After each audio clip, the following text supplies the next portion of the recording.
The Cowboy, written by Mark Berzan, published by Berzan Publishing on December 28th, 2024. Copyrighted December 2024. The sun beat down on Dusty Gulch, baking the already parched earth. A lone figure silhouetted against the blinding light rode into town. His name was Clay, at least that's what he called himself. The glint in his eye spoke of trouble, one that will carry a long legacy. Clay, a swaggering cowboy, was well known in these parts, though not for his honesty, but for his cold, calculating nature. Every town he rode into, he rode out a little richer, leaving behind a string of emptied pockets and broken dreams. "You're a real piece of work, Clay," the saloon owner, a portly man with sweat stains under his arms, said, handing him a bag of treasures. "Cleaned us right out." Clay just tipped his hat and sauntered out, his spurs jingling. He mounted his steed, a magnificent black stallion he called Diablo, and galloped out of town. The townsfolk whispered about Clay. Some said he was a ghost, others the devil himself. They were closer to the truth than they knew. As Clay rode across the plains, a strange shimmer began to distort the air around him. The setting sun flickered like a faulty projector. Clay headed to a secret hideout hidden in the tunnels below his next victim, a large town called Ironridge. Known for storing large amounts of treasures and lack of security made it a perfect target. Clay thought to himself, "This will be my last stop before retiring into the sunset." Clay woke to the sound of Diablo snorting and stomping his hooves. The sound echoed in the tunnel. Clay looked around and saw a bright light full of green and blue hues coming from one of the tunnels. "I don't like the looks of that," Clay muttered to himself. At that moment, Clay had a fleeting memory, one he couldn't place as it flashed in his mind. A room filled with glowing rectangular objects. His hands tapping furiously, but on what, he thought. He couldn't quite remember. His head throbbed, but the vision was gone as quickly as it came. "Come on, Diablo, time to make a withdrawal." Clay mounted the stallion, Diablo's eyes glowing red and faintly lighting up the path out of the tunnel. As they saw the exit to the tunnel, Clay reached into the saddlebag and pulled out a bundle of dynamite. He laughed as he lit the wick and tossed it behind him. The ground shook as the dynamite quickly closed the tunnel, trapping all that was inside. Clay took the winding path up the valley and stood at the top, overlooking Ironridge. "Wow," he said loudly, "this place is bigger than I imagined. Look at all those storage silos. Merchants and brokers carefully laid out in neat rows. Diablo, we might need a few days here in order to clean this place out." Clay sauntered slowly into town. He didn't want to alarm anyone, and he wanted to get a closer look at the storage facilities. He stopped in front of one and checked out the lock on the doors. He thought to himself, "These are more secure than I thought." "Excuse me, sir, can I help you?" A stout little man stood staring at Clay and his horse. "Oh, hi there. No, I was just admiring your town. Can you tell me where I might stay for the night? Been riding for a few days now. Me and my steed need some downtime." "I see," said the man. "The innkeeper is at the bakery. You'll find him there. He will be the tall, thin man with gray suit and white collar. Usually has his matching top hat on when he's in town." "Well, thank you. You have yourself a nice day." Clay hopped on Diablo and slowly rode away, checking the layout every step of the way. He wanted to know where that little man appeared from. "Hey!" shouted the little man. "Don't you want to know where the bakery is?" Clay stopped and turned on his saddle. "We will find it along with the rest of the treasures of this quaint little town." The little man disappeared, and Clay blinked and shrugged his shoulders. He continued down the road, scouting out every detail of the town. Clay found a man that matched the description of the innkeeper leaving the bakery and rode up alongside him. "Excuse me, sir. Would you happen to have a room for the night? And a stall for my steed?" The tall, thin man looked over Clay and Diablo, noting the unusual buckles and the ornaments on the steed. He was particularly interested in the saddlebags. They did not look like the normal storage bags he was used to seeing. Clay noticed the concern that crossed the man's face. "Yes, I can put you up for the night. You here just for tonight?" The man locked his gaze on Clay. "No, I will need a couple of nights. Will that be a problem?" Clay looked curiously as the man broke his gaze and scanned Diablo again. No problem. Follow me." He motioned Clay to follow as he headed down the wooden sidewalk towards the town's inn. Clay noticed the man was making odd hand gestures as he walked. Clay could not see anyone else around and was baffled by the man's actions. They arrived at the hitching post in front of the inn. Clay tossed the reins over the post and walked inside. There were a few people seated around enjoying drinks. They casually glanced up as Clay walked by, but quickly went back to what they were doing. "Here you go. Room 7 for you and the first stall around back for the horse. Payment is due each morning." The man handed Clay the key and motioned him on his way. Clay chuckled to himself at the thought of paying. He never paid, but he figured he would this time, as he would need a couple of nights to decode the locking mechanisms on the storage silos. They were not your typical storage units, and the locks suggested some nice treasures lay inside. Clay headed outside and grabbed Diablo and walked the mighty steed around back. "Okay, buddy, you stay here and I will be back when it's dark. We have a busy night ahead of us, and I need you at your best as well." Diablo snorted and shook his head in approval. Clay headed to lucky room 7 to rest. Clay opened his eyes as the sun was setting. He rubbed his eyes and then jumped up and splashed some water on his face. "Ah," he thought to himself, "we will see just what this town has to offer." An evil grin appeared on his face as he patted the towel on it. Clay found the back stairs and quietly made his way down to grab Diablo. He mounted the magnificent steed and headed into the darkness. "Okay, buddy," Clay whispered to Diablo. "Take us to that first silo we stopped at."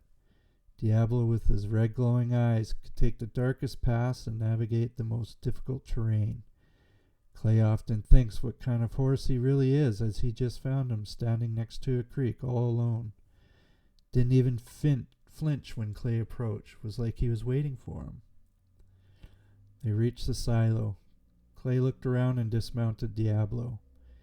He casually walked up to check the lock. His cheeky grin disappeared when he saw it. Was some kind of freakish hybrid between a Brahma's patent safety lock and a Chubb detector lock. Brahma's lock used a series of tumblers that had to be perfectly aligned before he could open it. Clay practiced for weeks to become skilled at opening it. The Chubb lock, on the other hand, would jam the mechanism inside when someone would attempt to pick the lock. Clay had invented a unique set of tools composed of copper, iron, and magnetite to fool the lock when he would pick it. Each on their own, Clay would be able to gain access in a couple of minutes, but together he was not so sure. "Who came up with this?" he thought to himself. He walked back to Diablo and said, "Okay, buddy, you keep watch. If anyone approaches, just light up those beautiful eyes and make them think you are the devil." Clay grabbed his tools from the saddlebags and headed back to the silo door. Clay stared at the lock carefully, studying it like a scientist. There were 2 keyholes, and he was not sure if they needed to be turned independently or together. That was problem number 1. The next hurdle was the tumblers. As soon as you would start to align them, the mechanism would most likely jam if the key was not in place. Clay sat for hours analyzing the lock, taking measurements and checking to see if his tools would work. The lock was twice the normal size of the ones he normally picked. He scratched his head, and at that moment he had the answer. He made his way back to Diablo, and they made their way back to the inn. "Okay, buddy, in the morning we need to hit the general store for supplies. Hopefully they have the items I need." Clay made his way back up to his room by the back stairs. He heard laughter downstairs as the crowd was starting to thin out. It was about 2 a.m. and the innkeeper was locking up. In the morning, Clay went to the general store and picked up all the items he needed and locked himself in the room as he worked on new tools for the job. Clay wrapped the copper wire around the last of his tools and laid down on the bed and closed his eyes. His plan was to wait until 9 p.m. and head back to the silo. He figured he would have about 5 hours to test his new tools and perfect the technique to quickly open each silo lock. Clay headed down the back stairs just before 9 p.m., hopped on Diablo, and together they headed into the darkness. Clay pulled out his tools. One looked like an exaggerated two-pronged fork, long tines with magnetite wrapped on them with copper wire, while the other one looked like a copper ball. He carefully placed the tools around the lock and went to work. This was like surgery to Clay. He needed to make sure each tool was introduced at the right time, otherwise the mechanism could jam shut. He slid the fork-like tool gently into the two keyholes, placed the ball of copper wire at the top of the lock. He had two other rectangular-type blocks he placed at each side. He pulled out another tool that looked futuristic with its metal shaft and rings that fit Clay's fingers perfectly, and at the bottom it held a carefully wound copper disc. As Clay began to manipulate the tool in the keyholes, he carefully moved the futuristic tool into deliberate locations on the top of the lock. He could hear each tumbler roll into place as his hands worked like magic. As he worked the final tumbler, a faint creak from behind froze him mid-motion. He glanced over his shoulder, heart pounding, but saw only Diablo's glowing eyes cutting through the darkness. "Get a grip, Clay," he muttered, returning to the lock and working it with the hands of a surgeon. Click sounded the lock. Clay carefully removed the lock and smiled. It took only 15 minutes, and he did it faster than he thought it would take. He beat the best of the best. He thought to himself, "Do I take the treasures now or come back tomorrow?" He looked around and motioned Diablo to come closer. He opened the silo and started to fill the saddlebags. As he went silo to silo, he shaved time off opening each one. By the last one, he could open the lock in 5 minutes. Just as the sun started to rise, Clay had loaded the last of the treasures into the saddlebags. He mounted Diablo, and they made a quick haste to get out of town. They rode quickly out of the valley with the sun rising at their backs. Hidden in the shadows, the young boy stood and watched Clay ride away while clutching the broken pocket watch his father had left behind, one of many treasures lost to the cowboy. The silos held all the personal treasures of the townsfolk, and now they sat empty. "Well, buddy, we did it. Cleaned that town out of their treasures. Bet they were scratching their heads as how it was done." That is when Clay realized he had left the tools beside the last silo. He shrugged it off as he figured they would not be able to figure out how they work. They found a quiet spot about a day's ride away from Ironridge and set up camp. He figured they had at least 2 days head start by the time they figured out what happened and which way they went. He closed his eyes, feeling proud of himself. Just then a loud crack of thunder roared above the camp. Clay jumped out of his makeshift bed and looked around. He could see what appeared to be a storm headed right for them. He packed up the sleeping bag and cooking pots and jumped on Diablo. "I've got to get out of here," Clay muttered, a strange, almost electronic twinge to his voice. He spurred Diablo, pushing the stallion to its limits. The landscape behind him started to dissolve, revealing lines of ancient language beneath the dusty terrain. Suddenly the massive storm arose behind him, swirling like a digital tempest, blotting out the sun and consuming the horizon. It roared toward Clay, a monstrous wall of swirling sand encompassed by death. He knew he couldn't outrun it much longer. Fear and sensation he hadn't felt before gripped him as he pushed Diablo harder to keep ahead of the raging storm. Clay speared Diablo forward, desperate to outrun the inevitable. He spotted a cave up ahead and steered Diablo towards it. But the moment he crossed into the cave, the world around him shifted. The cave's walls flickered with streams of cascading numbers, lines of code written in languages older than Clay could comprehend. His hands trembled, becoming translucent as he dismounted Diablo and reached towards the glowing symbols on the cave walls. Diablo stayed at the entrance, his red eyes dimming as if he sensed what was coming. Clay stumbled deeper inside, each step dissolving his body further into shimmering fragments. "No," Clay whispered, but the realization settled like cold steel in his gut. He wasn't real. He never was. His memories, Dusty Gulch, Ironridge, every town he had ever plundered, were echoes in a simulation, fragments of data corrupted over time.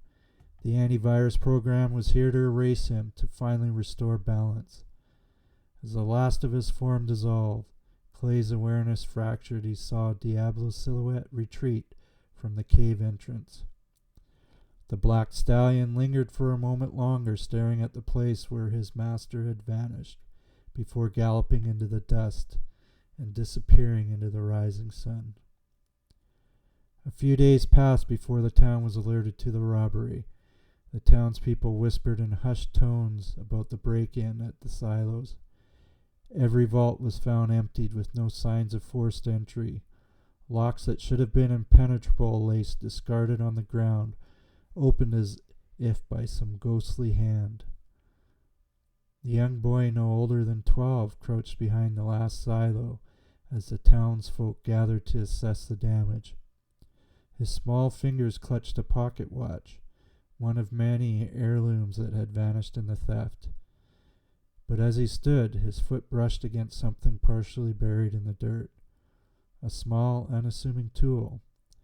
The boy bent down and wiped away the dust. The prongs gleamed faintly, and strange magnetized wires curled around its handle.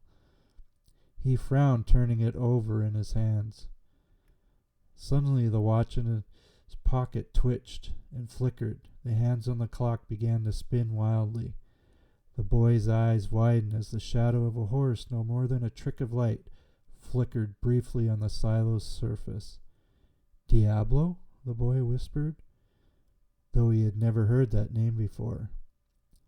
The shadow faded as quickly as it appeared, and the watch returned to normal. The boy tucked the strange tool into his pocket, glancing nervously over his shoulder. Far in the distance, beyond the town's edge, the wind rustled over the plains. For a fleeting second, the faint jingle of spurs echoed in the air, and then silence.